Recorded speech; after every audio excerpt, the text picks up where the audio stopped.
Alors si tu veux savoir ce qui se passe dans ton corps quand tu fais 16 heures de jeûne, reste jusqu'à la fin.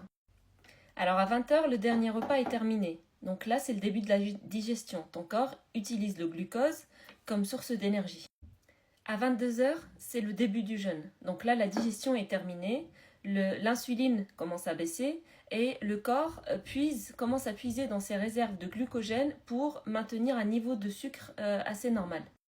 À 4 heures du matin, c'est le passage en mode cétose. Là, il n'y a plus de sucre. Le corps, il est obligé de brûler des graisses pour les transformer et te donner de l'énergie. C'est à ce moment-là aussi qu'il y a une bonne production de l'hormone de croissance et du glucagon qui aide énormément dans cette phase de combustion des graisses. À 8 heures du matin, c'est l'autophagie qui est en action. À ce moment-là, le corps il est en mode auto-nettoyage. Il se débarrasse des cellules mortes, des cellules inflammatoires, des cellules cancéreuses. Il élimine les déchets et il répare les cellules endommagées. À 8 heures du matin, l'hormone de croissance est encore très élevée, 2 à 5 fois plus d'hormones de croissance à ce moment-là.